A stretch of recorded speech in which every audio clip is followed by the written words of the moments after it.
Nós estamos aqui nesse canal do YouTube, onde nós estamos gravando cada capítulo do Novo Testamento.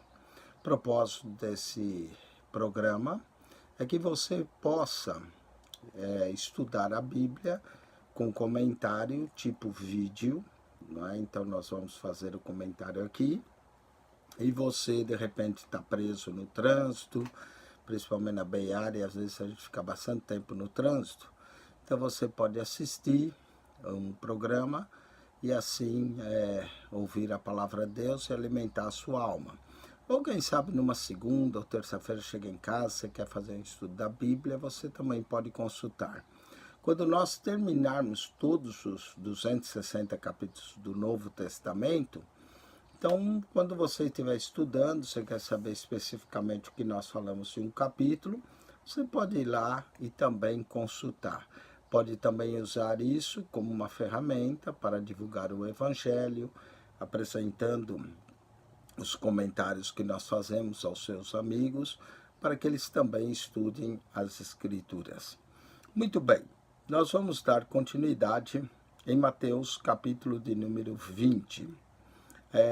Uma das características de Mateus é que ele é o evangelho mais judaico de todos os quatro. Entre Mateus, Marcos, Lucas e João, o mais judaico é Mateus. Não que os outros não sejam, também são e têm evidências, porque foram escritos por judeus, a maioria deles eram seguidores de Jesus. A única pergunta é se Lucas era ou não era judeu. Lucas é considerado gentil, mas fora disso, eles todos são judeus, mesmo escrevendo a outros povos o evangelho, eles têm a sua característica judaica, né? Então, Mateus é o mais judeu dos quatro, e nele nós vamos encontrar, então, algumas evidências do que Jesus está falando, principalmente aos judeus. Presta atenção, então, em Mateus 19:30, onde nós terminamos o capítulo 19. Quem dividiu a Bíblia? Quando Mateus escreveu, ele não escreveu em capítulos, mas quem dividiu a Bíblia em capítulos teve um cuidado muito interessante, e parece que o último verso, cada capítulo de Mateus, introduz o próximo, né? Então, por exemplo, 19:30 diz: porém muitos primeiros serão derradeiros e muitos derradeiros serão primeiros. Isso é um paradoxo que ele faz, não é? Acerca dos primeiros serem os últimos serem os primeiros, o primeiro derradeiro, o derradeiro último.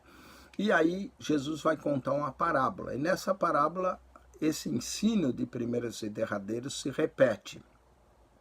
Essa é a parábola dos trabalhadores da vinha, Mateus capítulo 20. Parábola interessante, a vinha normalmente se refere ao povo de Israel. Em Isaías capítulo 5, Israel é chamado de a vinha, Deus plantou uma vinha, e aí esses trabalhadores da vinha têm a ver com o povo de Israel. Nessa parábola nós vamos ver que não importa a hora que o dono da vinha sai, mesmo que a última hora, ele sempre arruma trabalhadores para sua vinha. Isso nos mostra que Deus sempre está procurando homens e mulheres para trabalhar também na sua vinha, na obra de Deus. A vinha, como eu disse, se referia a Israel, mas a vinha também pode se referir à igreja.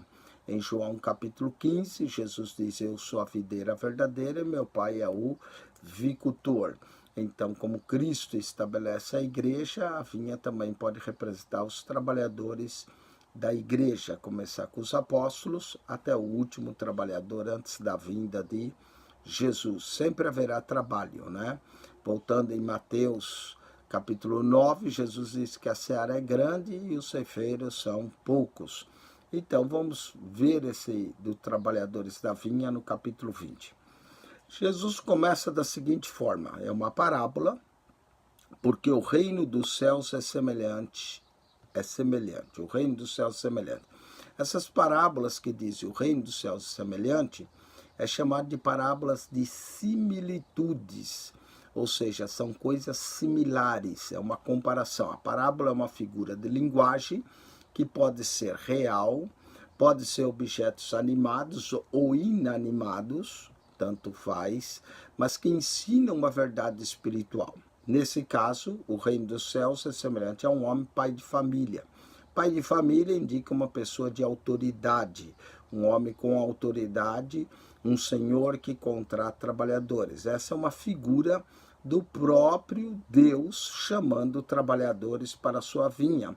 Esse trabalhador saiu de madrugada a assalariar trabalhadores para a sua vinha. Verso 2, e ajustando com os trabalhadores a um dinheiro por dia, mandou-os para a sua vinha. Esse detalhe é muito importante. Ele saiu de madrugada, encontrou os homens para trabalhar. Normalmente, nas cidades ficavam os homens, não é, que iam trabalhar, ou eles ficavam à porta da cidade ou na praça.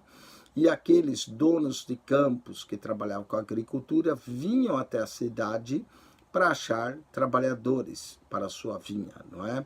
Se a praça não fosse murada, se a cidade não fosse murada, então ficavam na praça. Se a cidade fosse murada, normalmente ficavam à porta da cidade. Então, esse homem veio de madrugada e achou uns homens para trabalhar, que já estavam logo cedo ali esperando alguém os contratar. Ajustando com os trabalhadores a um dinheiro por dia. Um dinheiro por dia era um denário, que era a jornada de trabalho normal na época. E ele mandou-os para a sua vinha. É importante ter esse detalhe. E saindo perto da hora terceira, a hora terceira corresponde às 9 horas da manhã, os judeus dividiam em 12 horas do dia e 12 horas da noite. Então, as horas do dia começavam normalmente no raiar do sol, 5, 6 da manhã, e aí a primeira hora do dia, vamos dizer que fosse 6 da manhã, a primeira hora do dia era normalmente às 7 horas da manhã, a segunda hora do dia às 8, a terceira hora do dia às 9 horas da manhã aproximadamente.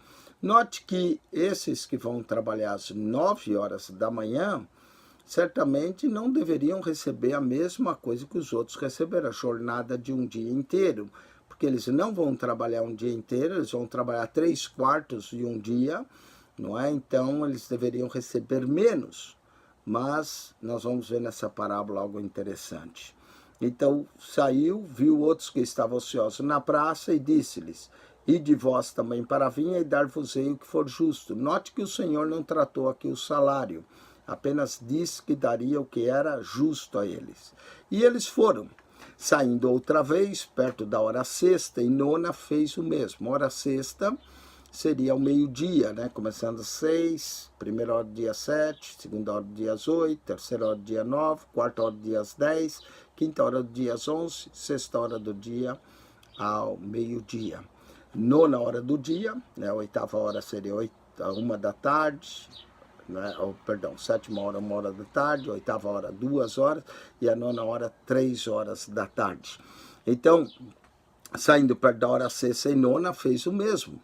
Então, note que ele continuou contratando trabalhadores ao meio-dia e às 3 horas da tarde. E saindo perto da hora 1/10, a hora 1/10 faltava 1 hora para a jornada de trabalho acabar. Saindo perto da hora 1/10, encontrou outros que estavam ociosos. Eu não sei onde eles estavam o dia inteiro, mas estavam ociosos, e perguntou-lhes: por que estáis ociosos todo dia? Disseram eles: porque ninguém nos assalariou. Disse ele: ide vós também para a vinha e recebereis o que for justo. Note que novamente ele não trata o salário, ele diz que vai dar o que é justo, justo aos seus olhos, aquilo que ele queria dar. Era só 1 hora que eles trabalharam, o justo seria eles receber por 1 hora. Mas se aproximando a noite, verso 8, aproximando a noite, disse o senhor da vinha ao seu mordomo. O mordomo era o administrador da vinha, o responsável de pagar os homens. Ele diz: chama os trabalhadores e paga-lhes o salário. E começando pelos derradeiros até os primeiros, novamente, derradeiros e primeiros, vem a ideia aqui, não é? E chegando os que tinham ido perto da hora 1/10, receberam um dinheiro cada um. Interessante, o salário de um dinheiro era por um dia de trabalho. Esses só trabalharam 1 hora e vão receber o mesmo. Mas o Senhor não fez injustiça, presta atenção nisso, porque ele tratou um dinheiro com os que trabalharam o dia inteiro. Ele quis dar um dinheiro para os que trabalharam só 1 hora. Vindo, porém, os primeiros cuidaram que havia de receber mais, porque eles ficaram de olho no que os outros receberam, pensaram, bom, esses trabalharam 1 hora, receberam dinheiro, nós trabalhamos o dia inteiro, vamos receber 10, 12 dinheiros, não é? Mas, do mesmo modo, receberam um dinheiro cada um. Aí vai surgir a murmuração. E receberam, verso 11, receberam, murmuravam contra o pai de família. Não é? Começaram a murmurar. Dizendo, esses derradeiros trabalharam só 1 hora e tu os igualaste conosco, que suportamos a fadiga e a calma do dia. Aparentemente, a reclamação deles tinha algum sentido. Eles falaram, ei, nós trabalhamos o dia inteiro, estamos recebendo o mesmo que os outros. O detalhe é que o Senhor tinha tratado com eles, era um dinheiro, não tratou mais. Mas ele, o Senhor, verso 13, respondendo, disse a um deles, amigo, não te faço injustiça, não ajustaste tu comigo um dinheiro? Ei, o tratado não era esse entre eu e você? Toma o que é teu e retira-te. Eu quero dar a esse derradeiro o tanto como a ti. Falou, eu tomei a decisão de dar. Então eu posso fazer o que eu quero. Tanto é que ele vai dizer no verso 15, ou não me é lícito fazer o que eu quiser do que é meu. Claro, o dinheiro era do Senhor, o Senhor podia fazer o que queria. Ou é mau o teu óleo porque eu sou bom? Olha quantas perguntas ele faz, né?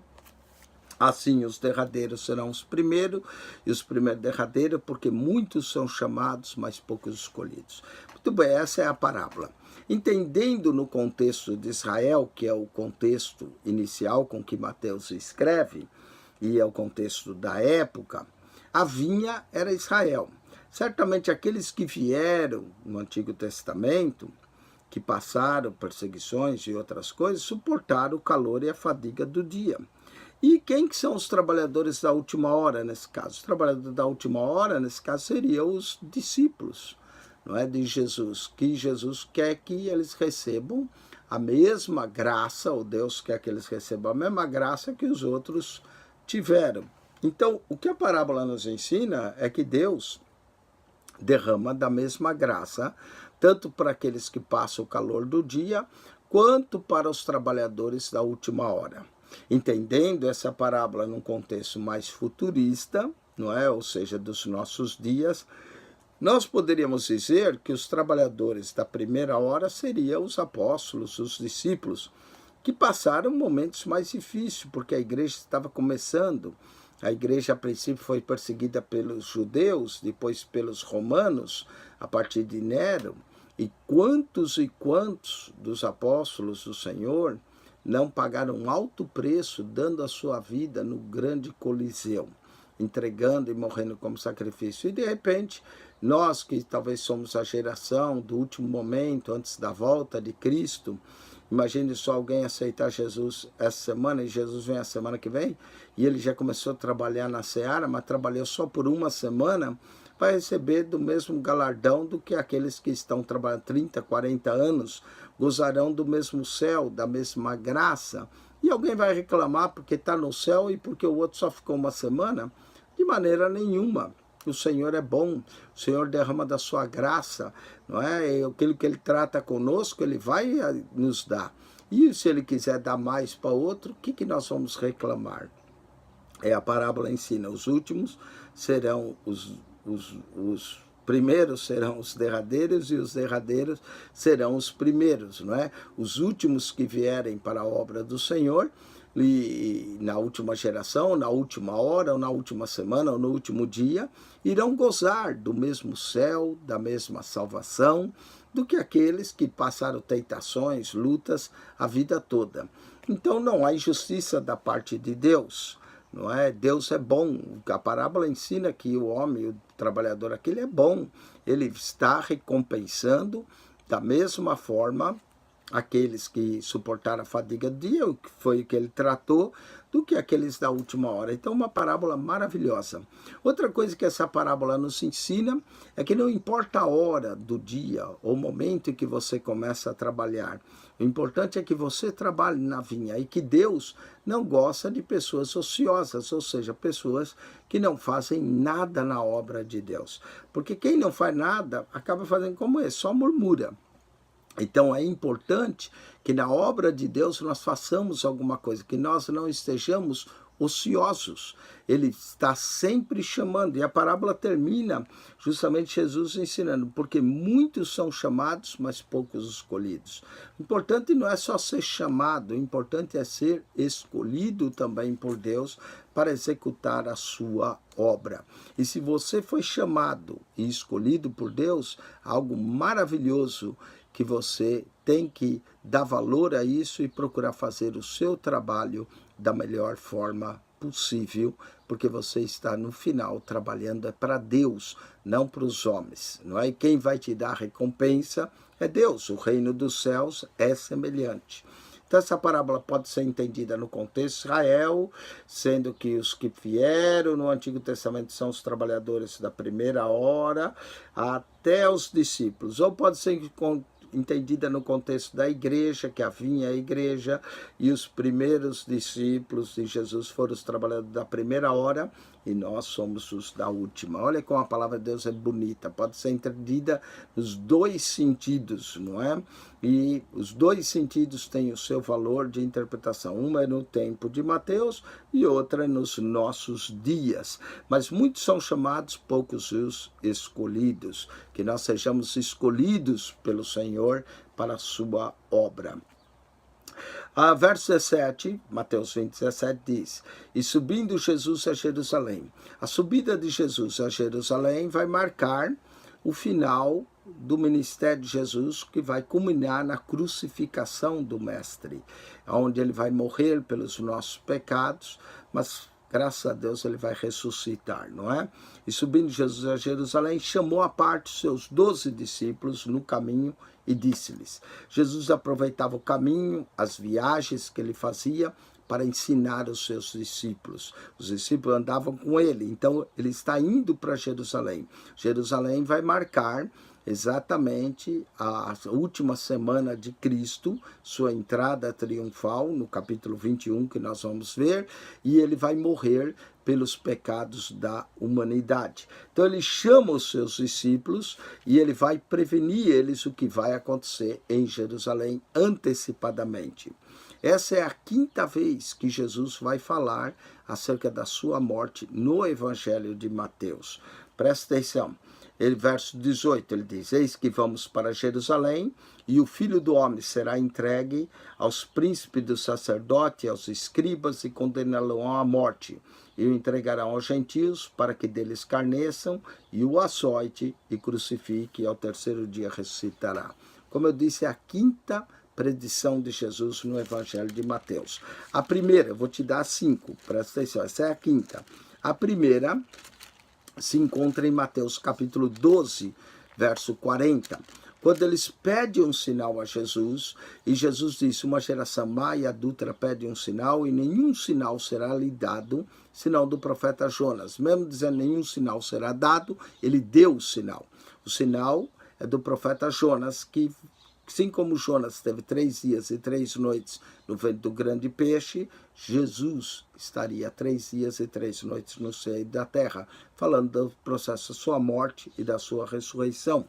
Então eu vou ler para vocês Mateus 12, 40, Mateus 12, 40, que fala do Jonas, não é? Pois como Jonas teve 3 dias e 3 noites no ventre da baleia, assim estará o Filho do Homem 3 dias e 3 noites no seio da terra. Inclusive, esse verso tem despertado muito debate entre os intérpretes da Bíblia se Jesus morreu de fato na sexta-feira, porque se Jesus morreu na sexta e ressuscitou no domingo, ainda que dê 3 dias, porque sexta conta um dia, sábado outro e o domingo outro, dá 3 dias, mas não dá 3 noites. Não é por só dar uma noite, 2 noites, na verdade, uma noite de sexta para sábado e outra noite de sábado para domingo. Então seria 3 dias e 2 noites. Então muita gente, para resolver esse problema, diz que Jesus morreu na quinta ou na quarta-feira. Eu já vi gente dizer que foi na quarta, outros na quinta, para dar 3 dias e 3 noites. Mas isso aí é procurar pelo em casca de ovo, na verdade. Porque foram 3 dias, e é só nesse verso que fala de 3 noites. Os outros versos, as outras predições, fala só do terceiro dia, ou 3 dias depois. Então, é só querendo pegar esse verso, que as pessoas querem mudar até o dia em que Jesus morreu na cruz, não é? Nós cremos que foi na sexta-feira, ressuscitou no domingo, não tem problema nenhum, dá 3 dias aqui. Vamos ver as outras predições, inclusive a segunda, que está em Mateus 16, 21, que eu chamo o clímax do Evangelho de Mateus, é depois de Jesus fazer aquela pergunta: quem diz os homens que eu sou? Que é a pergunta mais cristológica que nós encontramos. Pedro dá a resposta certa, mas porque os homens, se não entendiam quem Jesus era, diziam que era João Batista, outros diziam que era Elias, outros diziam que era Jeremias ou um dos profetas. Jesus, então, e dá a impressão que é a primeira vez que ele fala, mas na verdade a primeira vez foi em Mateus 12, 40, já dizendo da morte e da ressurreição, mas aqui dá a impressão que é a primeira vez, porque em Mateus 16, 21, como assim? Desde então começou. Então a palavra começou aqui dá a impressão que é a primeira vez, não é? Mas é a segunda predição, na verdade. Jesus, a mostrar aos seus discípulos, convinha ir a Jerusalém, que está acontecendo agora no capítulo 20, padecer muito dos anciões e dos principais sacerdotes e dos escribas, e ser morto, e ressuscitar ao terceiro dia. Está vendo aqui? Só falou de ressuscitar ao terceiro dia. Não é? Desde então começou.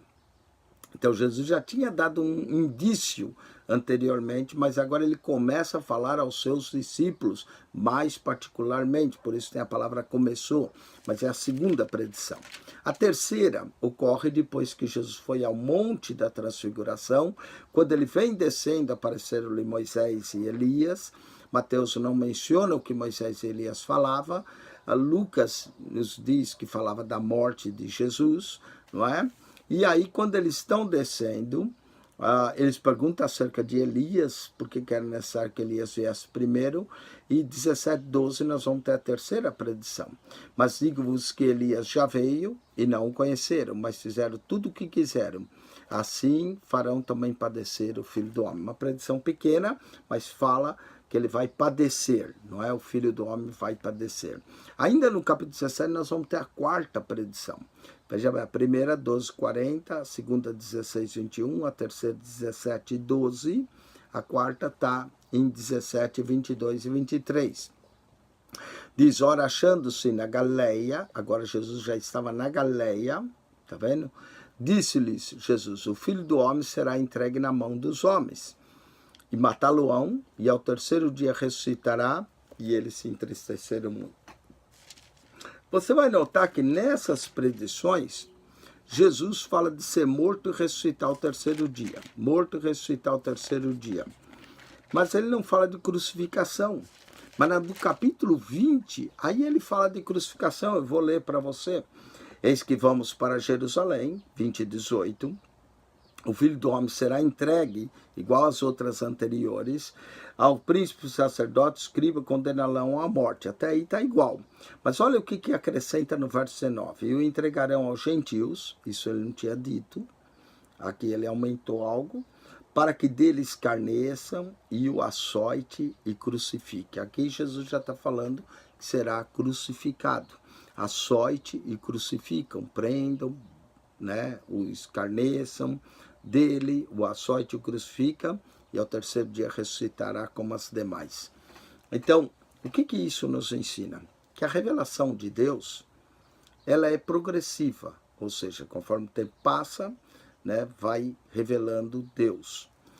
E gradativa no sentido que vai revelando mais. Né? Cada vez ele revela mais o que vai acontecer com ele. Então essa revelação ela é progressiva e gradativa. Da mesma forma em nossas vidas. Deus vai revelando conforme nós andamos com Ele, mais e mais, até das próprias escrituras, conforme o tempo passa, a gente vai adquirindo mais revelação de Deus, gradativa e progressiva, mesma coisa para o nosso ministério. No caso de Jesus, o ministério dele iria culminar na morte pelos pecadores. Então ele começa lá em Mateus 12:40, falando da morte e da ressurreição, aumenta para 16:21, falando especificamente para os discípulos, fala que assim como fizeram com Elias, também iam fazer com ele, e aí chega aqui, ele aumenta a revelação, dizendo que seria açoitado e crucificado, não é? Ao terceiro dia. Jesus está falando de morte, de crucificação. Aí vai vir a mãe de 2 discípulos fazer um pedido que não tem nada a ver. Nós vamos ver isso. É interessante, Mateus 20:20 agora. Então se aproximou a mãe dos filhos de Zebedeu. É a mãe de João e Tiago, 2 dos discípulos de Jesus. A mãe dos filhos de Zebedeu. Diz que o nome dela era Salomé, não é? Ela se aproximou, adorando e fazendo-lhe um pedido. Olha só, ela veio adorar, adorou a Jesus, vai preparar o pedido, um pedido que vai inclusive provocar ira nos demais discípulos, e diz: que queres? Jesus perguntou a ela: que queres? Ela respondeu: dize que esses meus 2 filhos se assentem, um à tua direita e outro à tua esquerda no teu reino. Que pedido, não é? Jesus já tinha prometido no capítulo 19, depois você pode ver o vídeo que eu fiz, no capítulo 19, quando veio aquele jovem rico perguntando a Jesus o que ele deveria fazer para herdar a vida eterna. Jesus falou: você conhece os mandamentos? Ele perguntou quais. Jesus diz os mandamentos para ele: não matarás, não adulterarás, não roubarás, não dirás falso testemunho. Enfim, Jesus diz, o homem diz: tudo isso eu tenho feito, observado desde a minha mocidade, o que me falta ainda? Jesus diz: vai, vende tudo que tens, terás um tesouro no céu e depois vem e me segue, não é? Mas ele se retirou triste, porque possuía muito. A primeira pessoa que encontra Jesus sai triste. E aí Jesus diz: filhos, quão dificilmente entrarão no reino dos céus. Jesus diz difícil, não impossível. Entrarão no reino dos céus que possuem riquezas. Em verdade vos digo que é mais fácil passar um camelo pelo fundo de agulha do que um rico entrar no céu. E eu expliquei tudo isso no capítulo 19, você pode ver a explicação, não é? Eu não vou repetir aqui.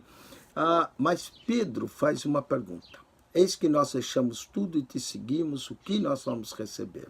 E aí Jesus diz, no capítulo 19, verso 28, em verdade vos digo que vós que me seguis, quando a regeneração do Filho do Homem se assentar no trono de sua glória, também vós vos assentareis sobre 12 tronos para julgar as 12 tribos. Esse é o ponto que eu quero trazer. Jesus já havia prometido para eles que eles iam se assentar sobre 12 tronos. Inclusive, comentei isso no capítulo 19. Então, eles já teriam uma posição importante, iriam se assentar sobre 12 tronos para julgar as 12 tribos de Israel. Mas agora essa mãe quer ainda um lugar de proeminência maior para os seus 2 filhos. Quer que um se assente à direita de Jesus e outro à esquerda. Claro que ela não sabia o que ela estava pedindo, porque vamos pensar um pouco. Jesus morreu, subiu ao céu, diz a Bíblia que ele sentou à destra do Todo-Poderoso, à destra do Pai, ou seja, uma posição de honra. Se Jesus sentou à destra do Pai, entendendo em termos de posição, quem é que está à esquerda de Jesus? O próprio Deus. Se Jesus se assentou à destra do Pai, à esquerda de Jesus está o próprio Deus. Então, a esquerda de Jesus já não pertencia a ele para dar. Mas essa mãe queria que um filho se assentasse à direita, outro à esquerda, que ainda tivesse proeminência sobre os demais. Tanto é que ela não sabia o que pedia, que Jesus vai dizer no verso de número 22. Eu vou ler para você, 20, 22. Jesus, porém, respondeu e disse: não sabeis o que pedis. Não é assim conosco? Muitas vezes a gente pede coisas para Deus sem saber o que a gente está pedindo, não é? Jesus disse: você não sabe o que você pede. Podeis vós beber do cálice que eu hei de beber? O cálice que Jesus ia beber era o cálice da morte, do sacrifício, e de fato muitos deles vão morrer dessa forma. E ser batizado com o batismo com que eu sou batizado? Disse eles, podemos. Eles nem sabiam o que diziam direito, né? Mas disseram, podemos. O batismo que Jesus era batizado era o batismo com o Espírito Santo, porque o de águas, Jesus já tinha sido batizado e eles também, principalmente João, que era discípulo de João o Batista, né? João e o Tiago eram discípulos de João Batista antes de seguir a Jesus. Né? E eles disseram, podemos, sem saber o que diziam, claro. Jesus vai dizer, na verdade, Jesus viu que eles não entendiam nada, né? Na verdade, bebereis o meu cálice. Ou seja, vocês vão passar por sofrimento, como eu vou passar por esse cálice, que mais tarde ele vai dizer, Pai, se possível, faça em mim esse cálice. O cálice do seu sofrimento, o cálice também do seu sangue, que ele faz na ceia, né? Tomai, bebei, isso é o meu sangue que é derramado por vós. Eles iam tomar esse cálice, mas principalmente o cálice de sofrimento. E é interessante, porque vamos analisar uma coisa. Tiago, um dos filhos dessa mulher, que pede a ele, né, aos filhos de Zebedeu, Tiago foi o primeiro apóstolo a morrer. E João foi o último. Primeiro e último, a ideia de primeiro e último novamente nesse pedido. Alguém disse, mas peraí, Estevão foi o primeiro mártir. É verdade. Atos capítulo 7, Estevão foi o primeiro mártir. Mas Estevão era diácono, Estevão não era apóstolo, não era um dos 12 originalmente. Dos 12, o primeiro que morre é Tiago. Tiago morre em Atos capítulo 12, é o primeiro apóstolo a morrer, foi Tiago. E Pedro depois iria ser apresentado, Herodes tentar apresentar, se não fosse pela intervenção de um anjo tirar Pedro da prisão, Pedro também teria morrido, não é? Mas claro, Deus tem a hora certa. Tiago, ele permitiu que fosse decapitado, foi o primeiro. E João foi o último a morrer. É interessante isso. Tiago primeiro é o pedido, ela queria proeminência, uma à direita, outra à esquerda. Na verdade, Tiago foi o primeiro, Atos capítulo 12, e João é o último apóstolo a morrer. Não é? Então Jesus disse, na verdade, bebereis o meu cálice, eles iam também, mas o assentar à minha direita ou à minha esquerda não me pertence dá-lo. Claro, Jesus, como eu disse, estava à destra de Deus, quem estava à esquerda de Jesus é o próprio Deus, mas é para aqueles a quem meu Pai eu tenho preparado. Há certas coisas que o Pai é que vai decidir. Por exemplo, a posição no céu que nós teremos é uma decisão do Pai. Não é? Então Jesus disse, o meu Pai, eu não posso nem fazer isso, essa decisão, porque ela pertence ao meu Pai. Jesus sempre se submetendo ao Pai, mesmo tendo, depois no final do Evangelho de Mateus, toda a autoridade, ele diz, é meu Pai que decide. Então, vocês não podem um assentar à minha direita e outro à minha esquerda, mas, de alguma forma, Tiago foi o primeiro mártir. João não morreu como mártir, morreu de morte natural, mas foi o último a morrer. Então, é interessante essa passagem. E quando, veja bem o verso 24 do capítulo 20, e quando os 10 ouviram isso, os outros 10 discípulos, incluindo Judas também, indignaram-se contra os dois irmãos. Ficaram indignados contra aqueles dois. Quem sabe ficaram até um tempo sem falar com eles, não é? Não é o que a Bíblia diz, mas ficaram indignados. Então, aí Jesus vai aproveitar para ensinar uma lição maravilhosa, gloriosa, que serve para nós também hoje. Então, Jesus, chamando para si, disse, bem sabeis que pelo príncipe dos gentios, esses são dominados e que grandes exercem autoridade sobre eles. Uma verdade, não é? Os exercem autoridade entre os gentios. Mas não será assim entre vós, não será assim entre vós. Mas todo aquele que quiser ser entre vós grande, que seja o vosso servo ou serviçal. Interessante isso que Jesus fala. Jesus vai ensinar uma lição muito importante dentro do cristianismo, que às vezes o grande é aquele que tem que servir, ou aquele que tem a posição de proeminência, de líder, seja o servo. Jesus vai ensinar essa mesma lição em João 13, quando ele decide lavar os pés dos discípulos, e Pedro disse, de maneira nenhuma me lavará os pés. Jesus disse, se eu não te lavar os pés, tu não tem parte comigo. Aí Pedro já queria tomar um banho inteiro, né? Então lava a cabeça, lava tudo.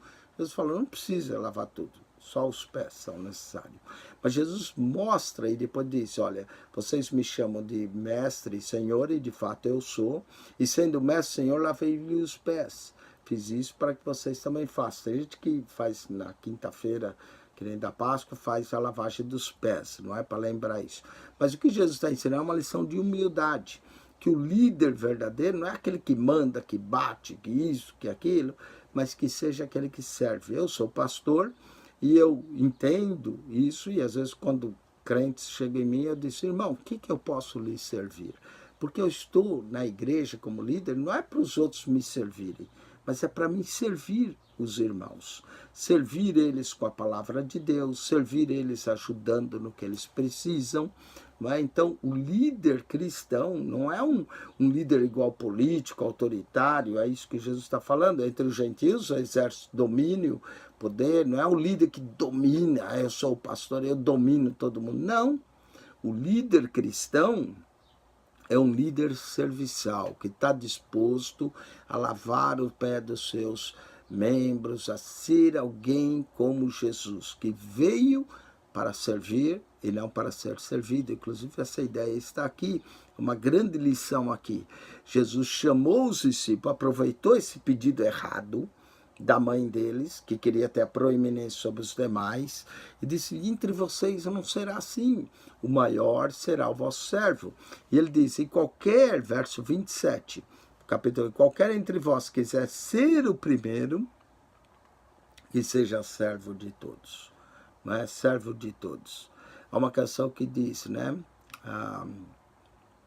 mais e mais de ti, que eu diminua, que ele cresça, que ele apareça, né? E eu me constranja, diz a canção. E aí diz assim, servo de todos os irmãos. É isso. Essa canção está baseada nesse verso, servo de todos os irmãos. E é o verso 27 do capítulo 20. Qualquer entre vós quiser ser o primeiro, que seja vosso servo. Lembra que muitos são chamados, poucos escolhidos. Os escolhidos são aqueles que estão dispostos a serem servos, servos de todo. Tem gente que quer ser pastor para todo mundo bater palma para ele, o respeitar e ele dizer, eu sou o pastor. Não, ser pastor é ser servo, é estar na igreja como líder serviçal, para servir os irmãos, não é? E qualquer dentre vós quiser ser o primeiro, que seja vosso servo. Bem como o Filho do Homem não veio para ser servido, ó o exemplo, próprio Jesus, mas para servir e dar a sua vida em resgate de muitos. A chamada para o ministério é uma chamada para serviço. É uma chamada, até se necessário for, dar a vida em resgate. Ou em Cristo morreu por nós, para nós darmos a nossa vida pelos nossos irmãos. Jesus mesmo disse, ninguém tem maior amor do que esse, de dar a sua vida pelos seus irmãos. Claro que ele não morre no lugar do outro, mas a gente entrega a nossa vida para aquele que entregou a sua vida por nós. Cristo é o único cordeiro que tira o pecado, né, de todos nós, o único sacrifício. Mas nós também nos entregamos à obra de Deus e devemos estar dispostos a dar até, se necessário for, a nossa vida pelos nossos irmãos. Isso é ser servo, o líder serviçal. A obra de Deus precisa de líderes serviçais, que estão dispostos a servirem, Amém?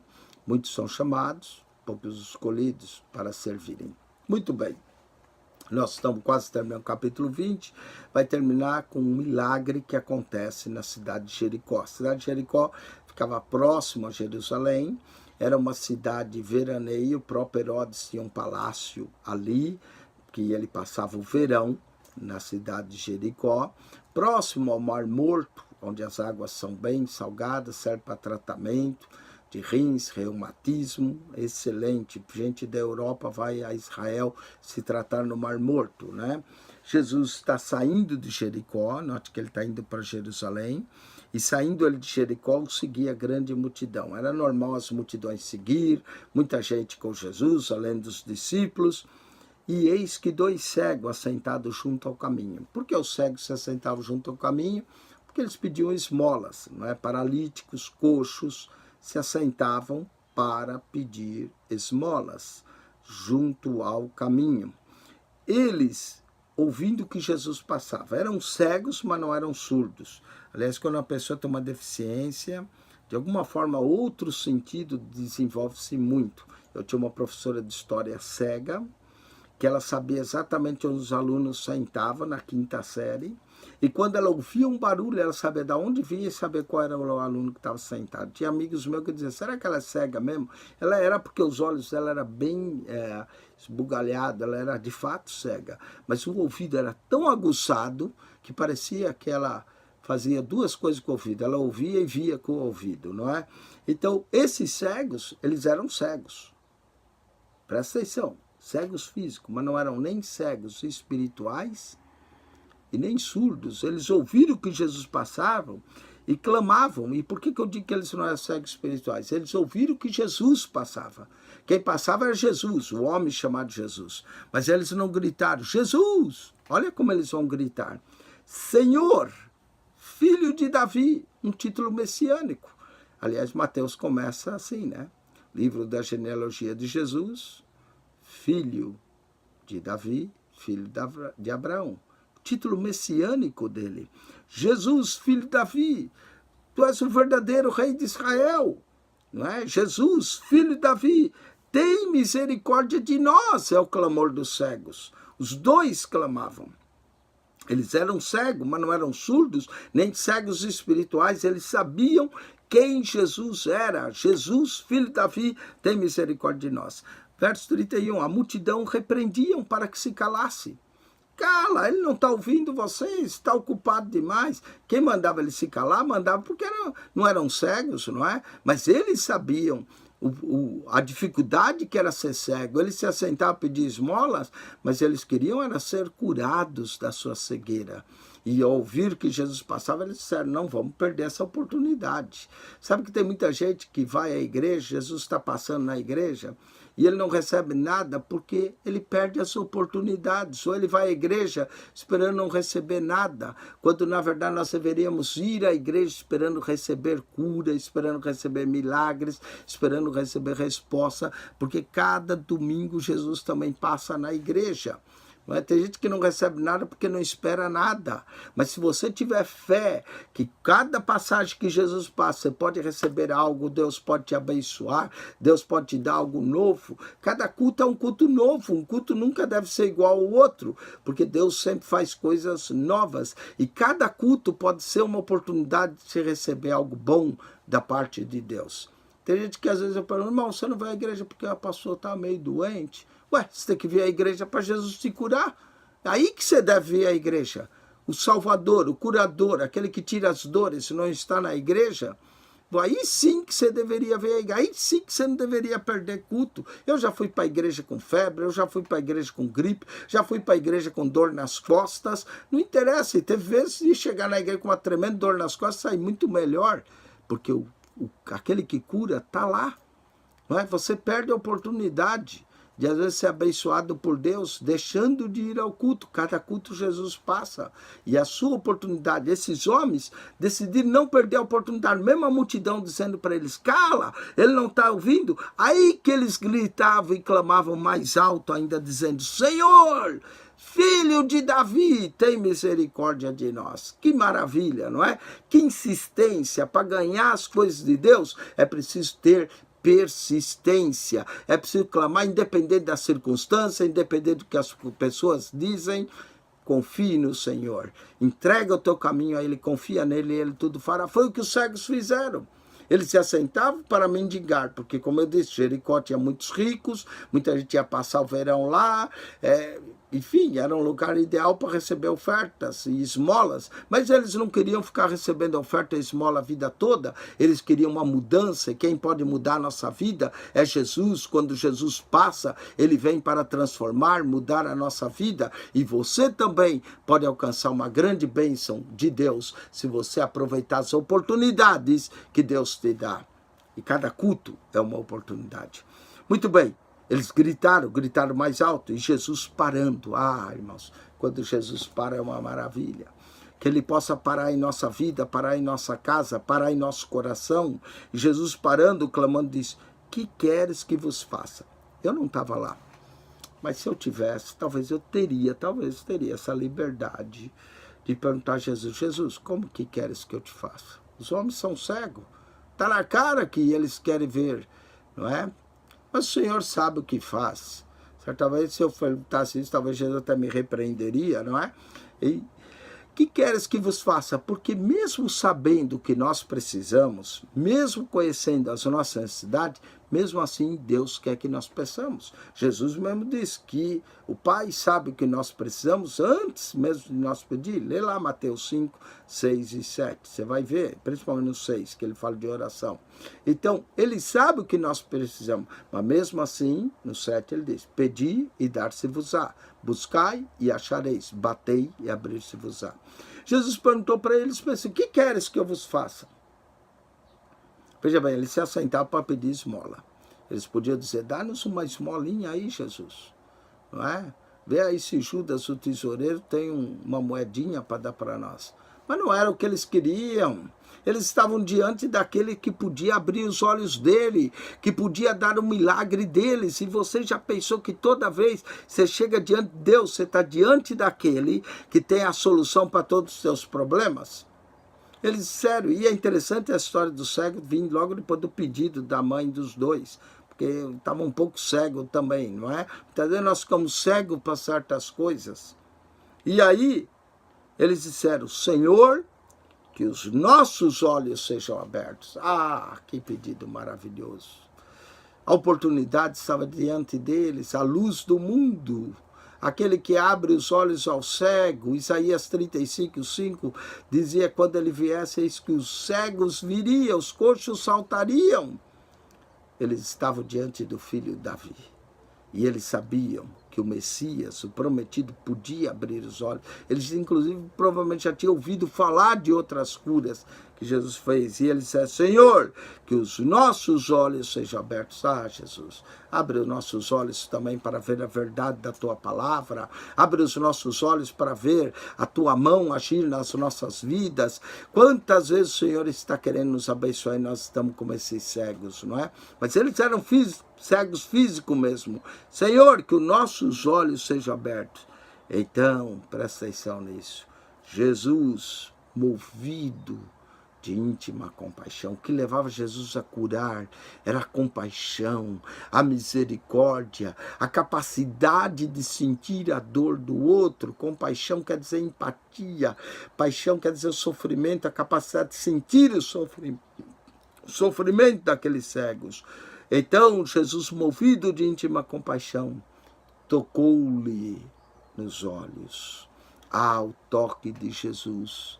Que Jesus toque nos nossos olhos, que Jesus abra os nossos olhos. Jesus disse à igreja de Laodiceia, que se julgava rica, esqueceu tudo, ele falou: conselho, compre de mim colírio para que possa ver. Que Jesus toque os nossos olhos para que nós vejamos as verdades da palavra de Deus, as verdades da obra de Deus. Jesus tocou-lhe nos olhos. E quando Jesus tocou-lhes, logo viram e eles o seguiram. Ah, quando Jesus toca nossos olhos espirituais para que a gente veja, a gente decide seguir a Jesus. Siga Jesus se ele te abrir os olhos. Siga ele porque ele te ama. Siga ele porque ele é grande, porque ele é o Salvador, porque ele tem a resposta para tudo. Que nossos olhos se abram para que nós sigamos o Mestre da Galileia, o Senhor da glória, o Filho de Davi que tem compaixão de nós. Com isso, nós terminamos mais um capítulo. Voltamos no capítulo 21, capítulo importantíssimo. Eu também digo a você que se você só assistiu esse capítulo, assista os outros, porque é uma sequência do que nós estamos falando, e que você seja abençoado. Que a graça de nosso Senhor Jesus esteja contigo. O amor de Deus, nosso Pai, e a comunhão do Espírito Santo de Deus. Que esteve convosco para mais programa, Pastor Eugênio Piacentini. Deus vos abençoe.